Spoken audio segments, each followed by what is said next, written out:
Terima kasih. Assalamualaikum warahmatullahi wabarakatuh. Topik ini termasuk salah satu topik yang bagi saya cukup cukup memiliki kenangan ya. Karena waktu kami dulu kuliah, karena Bu Zulfi dan saya kebetulan satu kelas di UGM, itu sama-sama satu kelas dan sama-sama mengambil mata kuliah ini. Dulu yang ngajar kami itu Profesor Hamama untuk yang mengajar resepsi sastra. Dalam kelas beliau selalu tidak luput menyebutkan atau mengutip kutipan-kutipan resepsi sastra baik dari Isser maupun Yaus. Jadi beberapa kutipan key statement dari Yaus dan Isser itu sebagian mahasiswa di kelas itu sampai hafal ya sampai hafal. Nah, itu termasuk kenangan tersendiri dan hari ini kami khususnya saya dipertemukan lagi dengan topik ini dalam sesi lecture series untuk mahasiswa S1. Baik, terima kasih. Saya akan mulai materi saya pada siang hari ini. Ya. Jadi di dalam resepsi sastra itu ada dua tokoh yang terkenal. Satunya adalah Hans Robert Jauss dan yang kedua adalah Isser. Ya. Dan saya kebetulan kebagian yang Jauss ya. Saya kebetulan bagian yang Jauss. Oke, mungkin pertama saya akan mengenalkan dulu sekilas tentang siapa itu Jauss ya. Jadi Jauss ini orang Jerman ya, orang Jerman kelahiran tahun 1921 tanggal 12 Desember dan meninggal pada tahun 1997 ya. Jadi sebenarnya belum lama-lama sekali ya Jauss ini meninggal, masih di akhir 90-an ya, hampir 2000. Dan Jauss ini termasuk tokoh aliran konstan ya. Aliran konstan itu diambil dari nama universitas tempat dia mengajar yaitu Universitas Konstan di Jerman. Nah, sebenarnya antara Jauss dan Isser sama-sama aliran konstan, hanya mereka memiliki sedikit perbedaan pandangan tentang resepsi sastra atau berbeda pemikiran tentang resepsi sastra. Dan kemudian dalam perjalanan karir akademiknya, Jauss ini banyak dipengaruhi oleh pemikiran-pemikiran Schiller dalam bidang sejarah dan dipengaruhi oleh Gadamer dalam bidang hermeneutika. Jadi mungkin ini masih juga ada berkaitan dengan para tokoh linguistik juga. Ya. Jadi dalam hal sejarah, Jauss ini banyak dipengaruhi oleh Schiller, sehingga nanti berpengaruh terhadap bagaimana karya sastra itu diresepsi, bagaimana histori resepsi karya sastra dari periode ke periode. Dan Gadamer di sini sangat mempengaruhi pemikiran Isser dalam hal hermeneutika. Dalam hal ini bagaimana seorang pembaca itu menafsirkan, merespons sebuah karya sastra. Dan selain seorang teoretikus ya, Jauss ini juga dikenal sebagai bapak filologi modern, ya bisa dikatakan demikian. Karena dalam hal bidang filologi, Jauss itu tidak hanya melihat teks itu sebagai sebuah artefak sejarah yang hanya dilihat dari aspek sejarahnya, tapi dalam melihat teks artefak itu Jauss melihatnya dari perspektif atau dari segi hermeneutikanya juga. Nah, jadi itu sekilas tentang Jauss ya, yang merupakan salah satu tokoh resepsi sastra yang akan kita diskusikan pada siang hari ini. Oke, baik. Saya akan mulai pembahasan kita dari pendekatan dalam kajian sastra. Saya kira semua mahasiswa sastra apapun, pasti mengenal 4 pendekatan yang diajukan atau yang dikemukakan oleh Abrams ini. Dan ini saya kira semua mahasiswa pasti tahu ya, pasti tahu 4 pendekatan itu.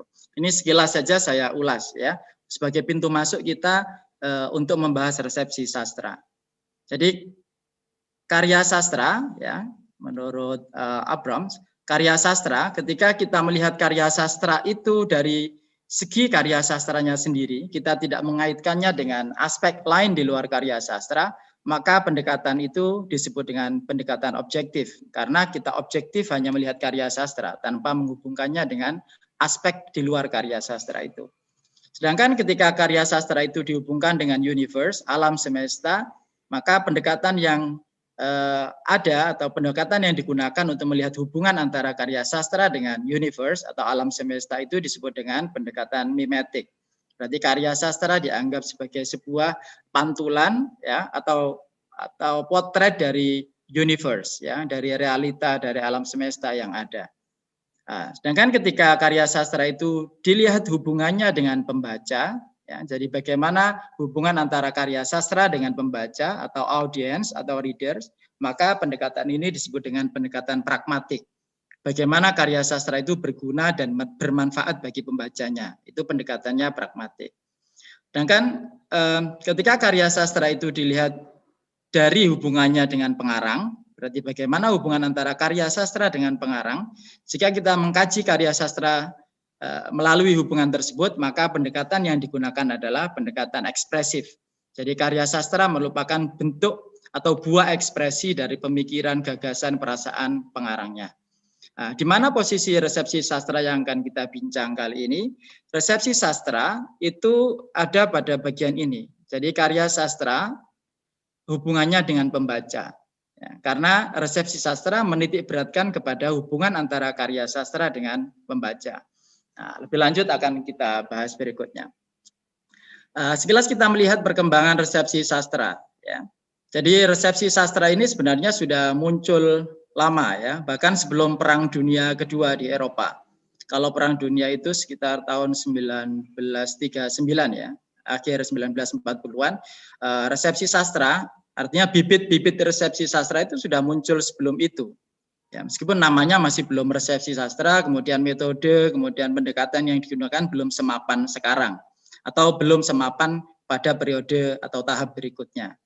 Nah, tapi bibit-bibit embrio resepsi sastra itu sudah ada sejak sebelum Perang Dunia Kedua.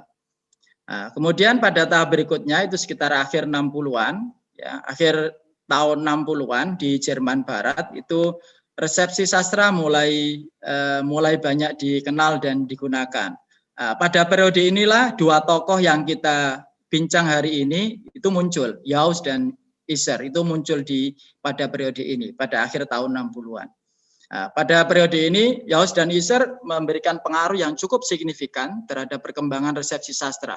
Sehingga pada periode berikutnya, pada tahun 1970-an, resepsi sastra mendapatkan perhatian yang luas dari dunia, ya, artinya sudah mulai banyak diakui, mulai banyak digunakan untuk mengkaji karya sastra. Hingga sekarang. Jadi itu sekilas tentang perkembangan resepsi sastra. Tapi kalau dilihat dari rentang perkembangannya, itu bisa dikatakan cukup lambat ya. Perkembangan resepsi sastra ini cukup lambat kalau dilihat mulai dari tahun 1934 ke akhir 70-an itu termasuk relatif lambat. Ada beberapa faktor yang mempengaruhi kenapa resepsi sastra ini perkembangannya relatif lambat ya. Ini paling tidak ada 3 faktor ya yang dikatakan Umar Yunus dalam bukunya Resepsi Sastra. Itu saya beli buku Umar Yunus itu di Lowaan di Jogja karena buku itu sudah nggak terbit lagi ya. Itu buku Babon Resepsi Sastra yang berbahasa Indonesia. Kebetulan saya nemu dengan Pak Akwin ketika jalan-jalan ke langganannya Pak Akwin, itu buku-buku bekas. Jadi saya nemu di sana itu. Nah, ini informasi ini saya dapatkan dari buku itu. Ada 3 faktor yang mempengaruhi lambatnya perkembangan resepsi sastra. Yang pertama adalah faktor bahasa. Karena pemikiran-pemikiran resepsi sastra waktu itu banyak ditulis dalam bahasa Jerman. Sehingga penyebaran informasi resepsi sastra tidak semasif andai resepsi sastra ditulis dalam bahasa Inggris yang lebih banyak digunakan di dunia. Jadi yang pertama adalah faktor bahasa. Yang kedua adalah faktor tokoh. Jadi Jauss dan Isser waktu itu ya belum merupakan tokoh yang populer ya. Waktu itu bukan sekarang ya. Jadi jangan bilang kalau Jauss dan Isser itu tokoh yang nggak populer. Waktu itu. Sehingga orang belum banyak mengenal Jauss dan Isser ya, berbeda dengan tokoh-tokoh yang sudah terkenal sebelumnya. Kemudian faktor yang ketiga adalah tren kajian sastra. Pada masa itu tren kajian sastra yang banyak berkembang itu masih menitik beratkan kepada pembaca sebagai otoritas yang masih menekankan kepada pengarang sebagai otoritas pemberi makna terhadap karya sastra. Ya, jadi seakan-akan tidak ada makna lain yang ada hanya makna tunggal. Jadi pengarang adalah satu-satunya orang yang memiliki otoritas pemberi makna terhadap karya sastra itu. Nah, jangankan kita melompat ke pembaca, waktu itu kajian sastra yang menitik beratkan pada teks saja, berarti pendekatannya objektif, itu masih belum banyak dilakukan. Jadi masih menitik beratkan kepada pengarang ya sebagai otoritas. Nah, jadi itu salah satu faktor. Yang ketiga ya, jadi tren kajian sastra waktu itu masih jauh sebelum memberikan perhatian kepada pembaca, masih pada pengarang kemudian ke teks itu sendiri, dari teks kemudian ke pembaca. Nah, itu 3 hal yang mempengaruhi lambatnya perkembangan resepsi sastra.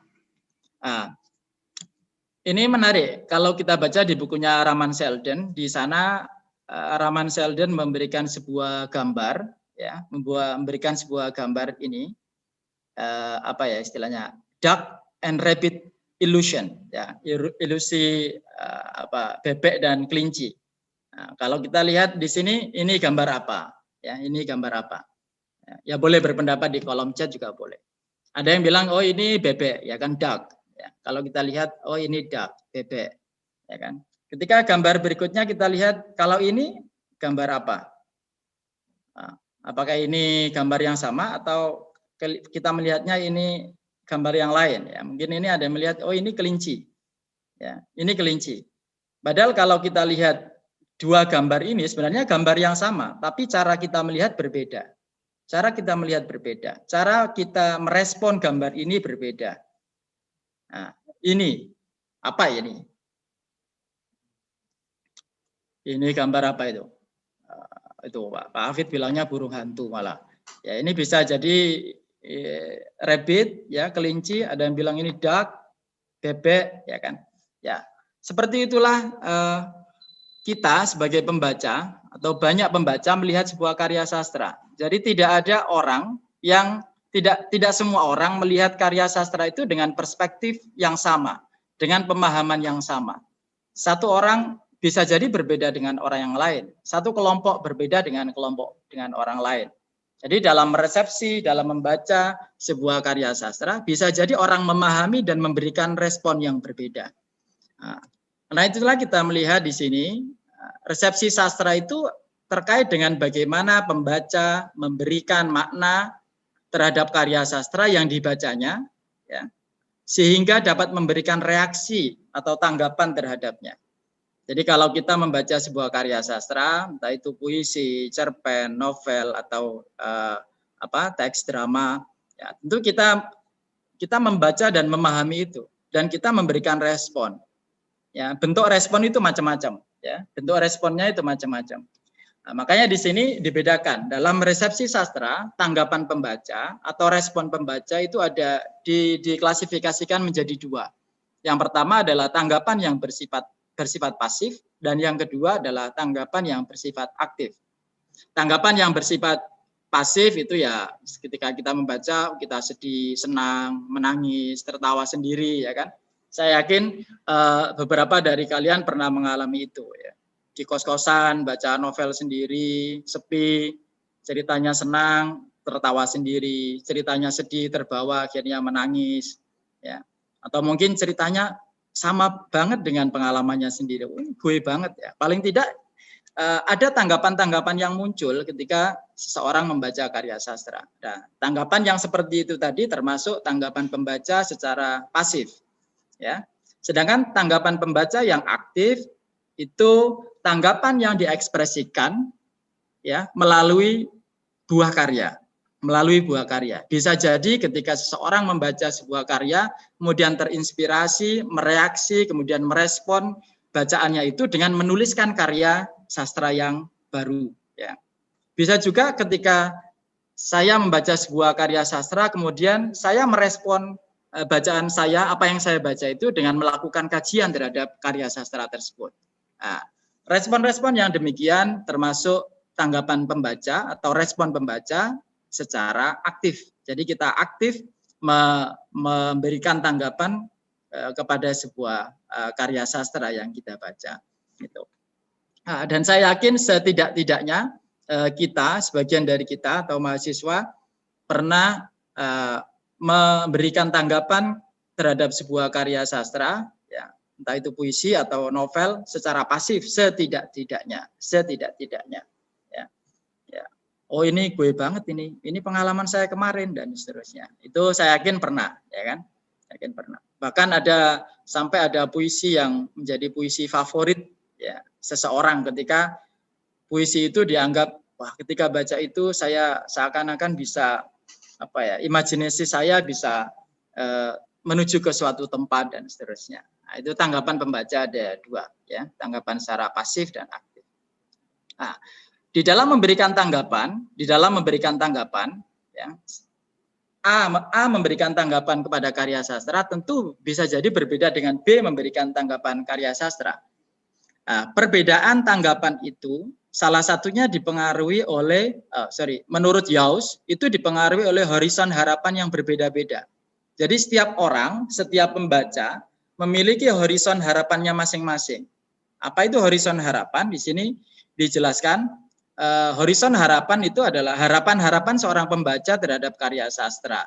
Jadi horizon ini sebagai konsep awal yang dimiliki pembaca terhadap karya sastra ketika ia membaca sebuah karya sastra.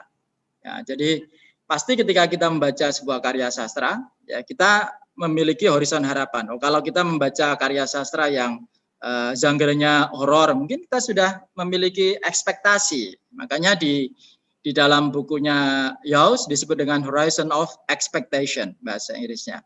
Kemudian dalam bahasa Indonesia ini diterjemahkan menjadi beberapa, ada yang menggunakan istilah horizon harapan, ada yang menggunakan istilah horizon penerimaan, ada yang menggunakan istilah cakrawala harapan, ya. Jadi ada beberapa istilah yang digunakan dalam bahasa Indonesia. Nah, tanggapan seseorang, tanggapan pembaca terhadap karya sastra itu dipengaruhi oleh horizon harapannya, ya, horizon harapannya. Ketika saya membaca sebuah romans, dan horizon harapan itu nanti setelah ini kita bahas, ada beberapa hal yang mempengaruhi horizon harapan. Jadi ini turunannya. Tanggapan pembaca itu dipengaruhi oleh horizon harapan, ya, dan horizon harapan itu dipengaruhi oleh beberapa faktor berikut. Nah, horizon harapan atau horizon penerimaan itu dipengaruhi oleh dua hal. Yang pertama adalah aspek estetika dan yang kedua adalah non-estetika. Faktor estetika atau estetika itu adalah aspek-aspek yang ada di dalam karya sastra itu yang sifatnya estetis. Berarti keindahan karya sastra, ya kan, bahasa yang digunakan, plotnya dan seterusnya. Jadi aspek-aspek estetika yang ada dalam karya sastra. Ya, itu kalau kita baca, oh puisinya bagus, indah, karena memang puisi itu disusun dengan dengan gaya bahasa, dengan pilihan diksi yang bagus, sehingga mampu memukau pembacanya. Yang kedua, horizon harapan itu dipengaruhi oleh faktor non-estetika, di luar estetika, di luar aspek estetis yang ada di dalam karya sastra. Non-estetika ini, ya, non-estetika ini ada beberapa hal. Yang pertama, ya, hakikat yang ada dalam diri pembaca. Bisa seks ini jenis kelamin maksudnya. Kemudian pekerjaan, pendidikan, tempat tinggal, agama, atau mungkin ada faktor yang lain. Jadi seorang pembaca, kita lihat dari kita urut dari yang pertama, jenis kelamin ya. Ketika ada seorang pembaca yang berjenis kelamin laki-laki membaca sebuah cerita yang sangat sedih, bisa jadi responnya berbeda dengan ketika teks itu, karya sastra itu dibaca oleh seorang pembaca perempuan. Yang mungkin secara yang secara emosi lebih emosional biasanya perempuan.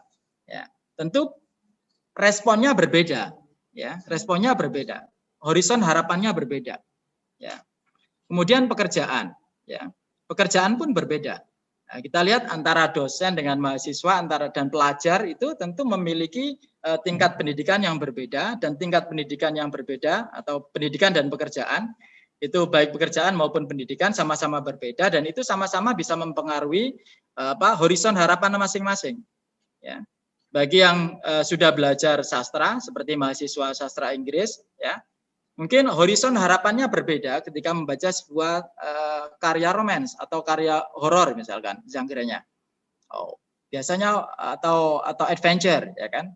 Oh, horor itu biasanya ada ada tokoh karakter yang menakutkan, ya kan? Kemudian ada beberapa karakteristik dalam genre horor yang itu diketahui oleh mahasiswa sastra.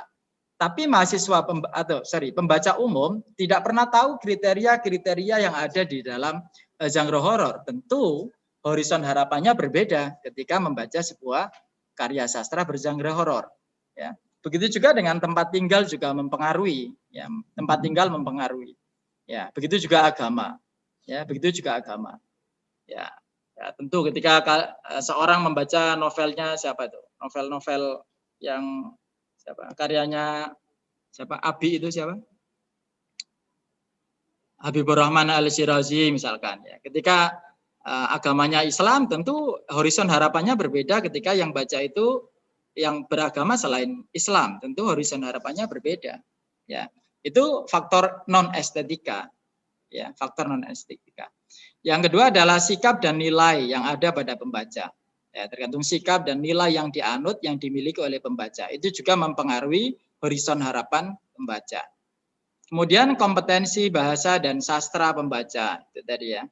Jadi seorang yang sudah ahli, orang yang memiliki wawasan kebahasaan dan kesusastraan yang tinggi mungkin, horizon harapannya ketika membaca sebuah karya sastra berbeda dengan pembaca umum. Ya, berbeda dengan pembaca umum yang sekedar membaca, menikmati, ya kan, senang tertawa, sedih ya menangis, ya kan, itu kadang tertawa kecil, ya, ya itu berbeda. Jadi kompetensi bahasa dan sastra seseorang atau seorang pembaca itu mempengaruhi horizon harapannya ketika membaca sebuah karya sastra. Yang berikutnya adalah pengalaman analisis membaca, ya tentu, ya. Jadi seorang pembaca yang memiliki pengalaman analisis membaca karya sastra yang sudah banyak sekali, ya, analisis karya sastra yang sudah banyak sekali, tentu dia memiliki wawasan yang sangat luas. Dan wawasan yang luas itu mempengaruhi horizon harapan, ekspektasi pembaca terhadap karya sastra itu. Bisa jadi nanti horizon harapan itu terpenuhi oleh karya sastra itu, bisa jadi horizon harapan itu tidak terpenuhi. Ya, karena sudah pengalamannya banyak, ya kan, pengetahuannya banyak, harusnya ada ini. Tapi ketika membaca karya sastra, loh kok gini tok, nggak ada. Nah, itu kan berarti horizon harapannya atau ekspektasinya tidak terpenuhi oleh teks itu. Ya, itu. Nah, itu juga mempengaruhi secara non estetika. Kemudian yang berikutnya adalah situasi pembaca. Ya, situasi pembaca. Situasi penerimaan pembaca. Ya, situasi penerimaan pembaca. Ini mahasiswa yang ada di Malang, misalkan, ya ini kan di kos sepi, lagi musim pandemi, kosnya sepi, teman-temannya banyak yang nggak ada. Baca novel sedih sendiri, nggak ada yang ganggu, ya, sehingga benar-benar bisa menghayati. Tentu itu berbeda ketika seseorang membaca novel atau karya sastra itu di tempat umum, yang bising, ramai dan seterusnya.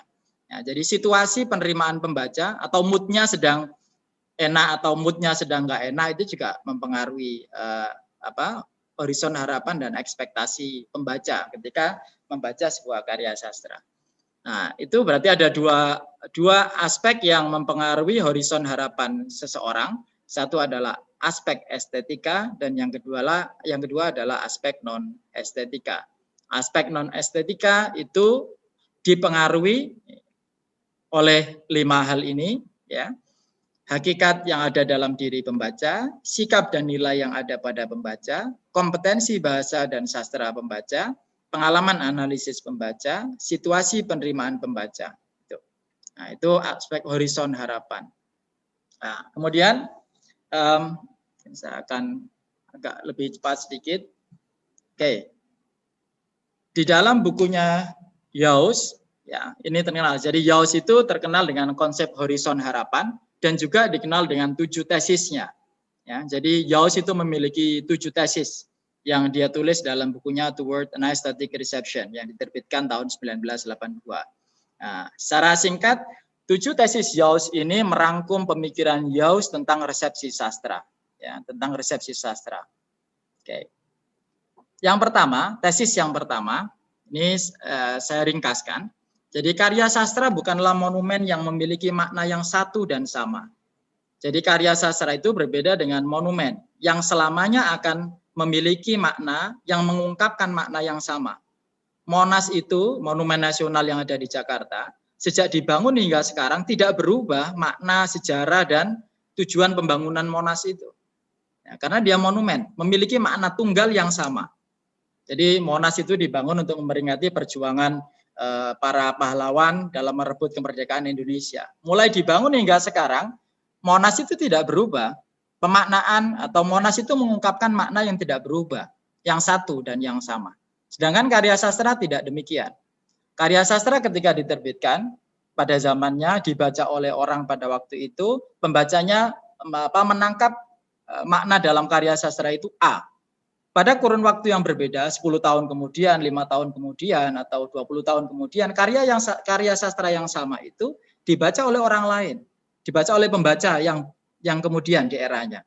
Bisa jadi pembaca ini akan memiliki pemahaman atau respon yang berbeda dengan pembaca yang dulu.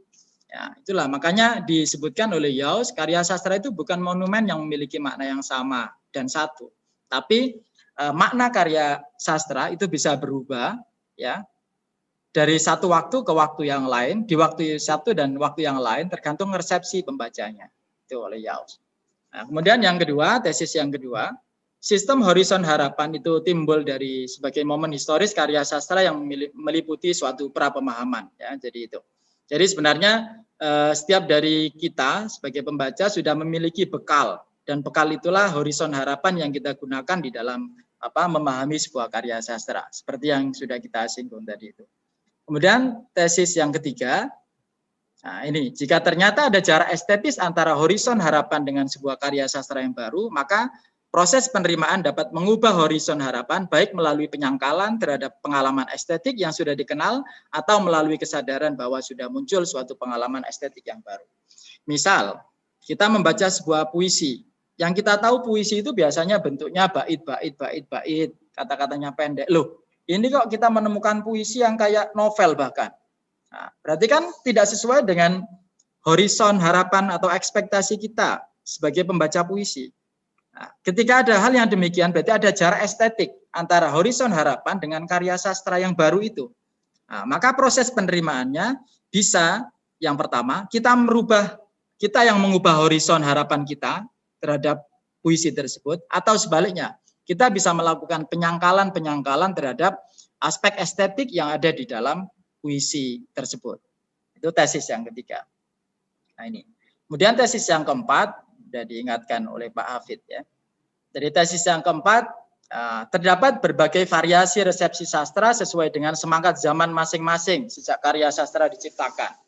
Jadi seperti yang tadi kita sudah singgung di depan, karya sastra itu bukan monumen, artinya karya sastra itu dibaca oleh pembaca di beberapa waktu yang berbeda, di zaman-zaman yang berbeda, dan setiap zaman itu ada semangat zamannya, atau dulu dikenal dengan spirit of the age, ya. Dan tentu spirit of the age, horizon harapan pembaca yang ada di zaman yang berbeda itu melahirkan respon yang berbeda pula. Makanya di sini pembaca kontemporer, artinya pembaca saat ini harus melepaskan diri dari hegemoni kebenaran masa lampau yang dibuat oleh pembaca pendahulu. Jadi kita tidak harus ikut, oh ini dari dulu kan ditafsirkan begini, dipahami begini. Kita tidak harus ikut penafsiran atau pemahaman yang ada sejak dulu. Kita punya hak dan boleh untuk memberikan respon atau interpretasi yang berbeda dengan interpretasi yang ada. Ya, makanya penelitian sastra dengan menggunakan resepsi sastra itu sangat memungkinkan untuk memunculkan makna yang polisemi dalam menafsirkan karya sastra. Ya, tidak mono tapi polisemi. Itu sah. Ya. Oke, kemudian teori estetika penerimaan tidak sekedar mengenai makna dan bentuk. Ya, jadi di sini memahami sejarah sastra sebagai evolusi, jadi kita perlu memperhatikan juga ada aspek sejarah dan perkembangan karya sastra dari satu waktu ke waktu yang berikutnya. Kemudian tesis yang keenam, perspektif sejarah resepsi selalu berbenturan dengan hubungan fungsional. Nah, di sini ada pendekatan dua, ya, ada metode. Jadi dalam mengkaji karya sastra itu ada perspektif sinkronis, kemudian maaf itu tipe ya, bukan sinkronis ya, dan diakronis. Sama seperti dalam kajian linguistik juga ada linguistik sinkronik dan juga ada linguistik diakronis. Sama. Setelah ini kita akan bahas lebih lanjut tentang sinkronik dan diakronik. Jadi kemudian yang terakhir, tesis yang terakhir. Jadi intinya adalah sastra jadi tidak melulu masalah sinkronis dan diakronis. Karena tadi di awal kita sebut karya sastra ketika dihubungkan dengan pembaca maka pendekatannya pragmatik, pendekatannya fungsi. Ya, apa fungsi karya sastra ini kepada pembaca? Nah, fungsi sosial sastra itu baru benar-benar bisa dikatakan terwujud bila mana pengalaman sastra pembaca masuk ke dalam horizon harapan pembaca mengenai kehidupan praktis sehari-hari. Ini yang saya masih ingat sampai sekarang, mungkin Bu Zulfi juga masih ingat, Profesor Hamama ketika di kelas selalu memberikan contoh karyanya Cak Nun itu Selilit Sang Kiai. Nah itu. Jadi benar-benar karya sastra itu bisa terinternalisasi dalam diri dan perilakunya sehari-hari. Jadi suatu saat ada seorang kiai itu diundang memberikan ceramah, di sana makan-makan enak, mungkin makannya daging ya sehingga selilitan. Kemudian pulang di tengah jalan karena selilitan nggak ada toothpicknya nggak ada, oleh panitia nggak disiapkan tusuk gigi. Di jalan ada pohon ranting yang melengkung ke jalan. Nah, kiai itu mau ngambil untuk ngutik itu, untuk dijadikan selilit. Tapi nggak jadi. Kenapa? Karena dia pernah membaca karya Selilit Sang Kiai itu, ya, yang mana kiai itu nggak jadi masuk surga gara-gara pernah mengambil barang milik orang lain sedikit pun hanya untuk digunakan selilit. Jadi, ingat itu kiai yang pulang kondangan tadi nggak jadi ambil itu untuk jadikan selilit. Nah, itulah fungsi sastra yang benar-benar terinternalisasi dalam diri pembaca, yang itu mempengaruhi kehidupan dan perilaku sehari-hari. Nah, kita sebagai pembaca sastra sudah bisa demikian atau tidak kira-kira. Ya, itu kembali ke diri kita masing-masing. Oke. Kemudian yang berikutnya ada dua metode, ada metode sinkronik dan diakronik. Ya. Sama seperti linguistik. Berarti kalau resepsi sastra sinkronik itu kita melihat, mengkaji respon pembaca yang ada dalam kurun waktu tertentu. Ya, kurun waktu tertentu. Sedangkan diakronik kita mengkaji respon pembaca lintas zaman. Jadi bagaimana resepsi sastra ini direspon di zaman misalkan zaman dulu, zaman pertengahan dan hingga zaman sekarang misalkan. Kalau bisa terlacak sampai ke sana. Itu. Ini sudah saya siapkan dua contoh ya. Sebentar lagi Pak Hafid. Ini saya contoh satu. Contoh satu, respon emosional pembaca terhadap novel Surga yang Dirindukan. Mungkin Surga yang Tak Dirindukan atau yang Dirindukan ya, karya Asma Nadia. Nah, ini dimuat di jurnalnya UNY, yang nulis itu orang dari Universitas Negeri Gorontalo. Nah, jadi ada tiga ya, kalau tadi bisa sinkronis, bisa diakronis, sedangkan pendekatannya bisa tiga. Pengkajian karya sastra dengan menggunakan resepsi sastra itu satu bisa menggunakan model eksperimental, berarti kita memberikan karya sastra kepada orang itu untuk dibaca, dipahami dan kita meminta responnya. Seperti yang dilakukan oleh Pak Herson Kadir dan Patrian Pakaya ini. Dia menjadikan 15 orang responden untuk dia menjadikan 15 orang sebagai responden penelitiannya. Berarti penelitian ini sifatnya eksperimental. Ya, jadi dia memberikan karya sastra ini untuk dibaca, kemudian dia meminta respon dari para pembacanya tersebut. Nah, urusan siapa pembaca, kriteria pembaca, dan jenis-jenis tipe-tipe pembaca itu nanti akan dijelaskan oleh Bu Zulfi. Ya. Itu. Jadi yang contoh yang pertama ini termasuk model penelitian resepsi sastra secara eksperimental. Ya, jadi dan ini sinkronik karena sezaman. Dia memberikan responden kepada para pembaca yang berjumlah 15 orang itu dan mereka membaca, kemudian dia meminta respon, ya, respon emosional. Contoh yang kedua, ini adalah naskah drama Suto Mencari Bapak, sebuah konkretisasi resepsi produktif puisi Mencari Bapak. Jadi ini merupakan, kalau tadi ada dua respon pembaca, ada respon yang aktif dan pasif, ini termasuk respon yang aktif. karena dia merespon dengan menciptakan karya sastra baru. Ya, menciptakan sebuah karya sastra baru. Jadi penelitian ini bertujuan menemukan hubungan antara naskah drama Suto Mencari Bapak, ya, karyanya M. Ulil Albab, dan Nasruddin Yusuf Reza dengan puisinya W.S. Wendra.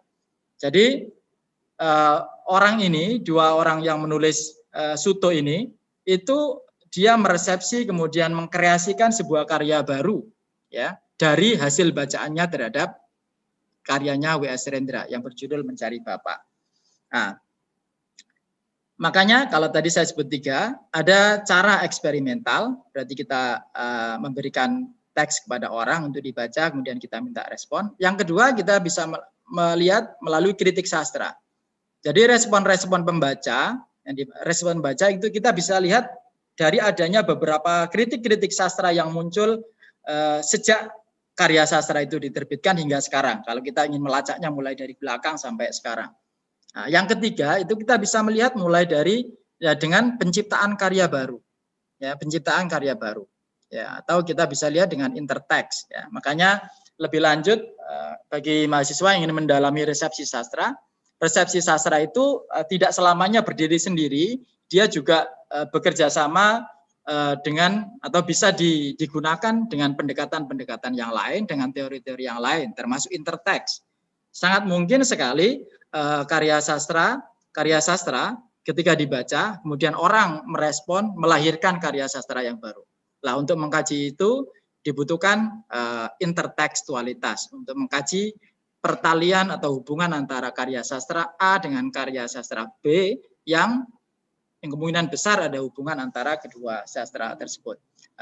Seperti contoh pada artikel ini, contoh kedua ini. Jadi naskah drama Suto Mencari Bapak, sebuah konkretisasi resepsi produktif puisi Mencari Bapak. Jadi itu 2 contoh untuk analisis karya sastra dengan menggunakan resepsi sastra, baik yang bersifat eksperimental maupun yang sifatnya menggunakan interteks.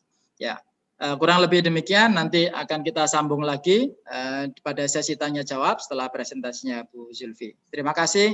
Assalamualaikum warahmatullahi wabarakatuh. Saya kembalikan ke Pak Hafidun.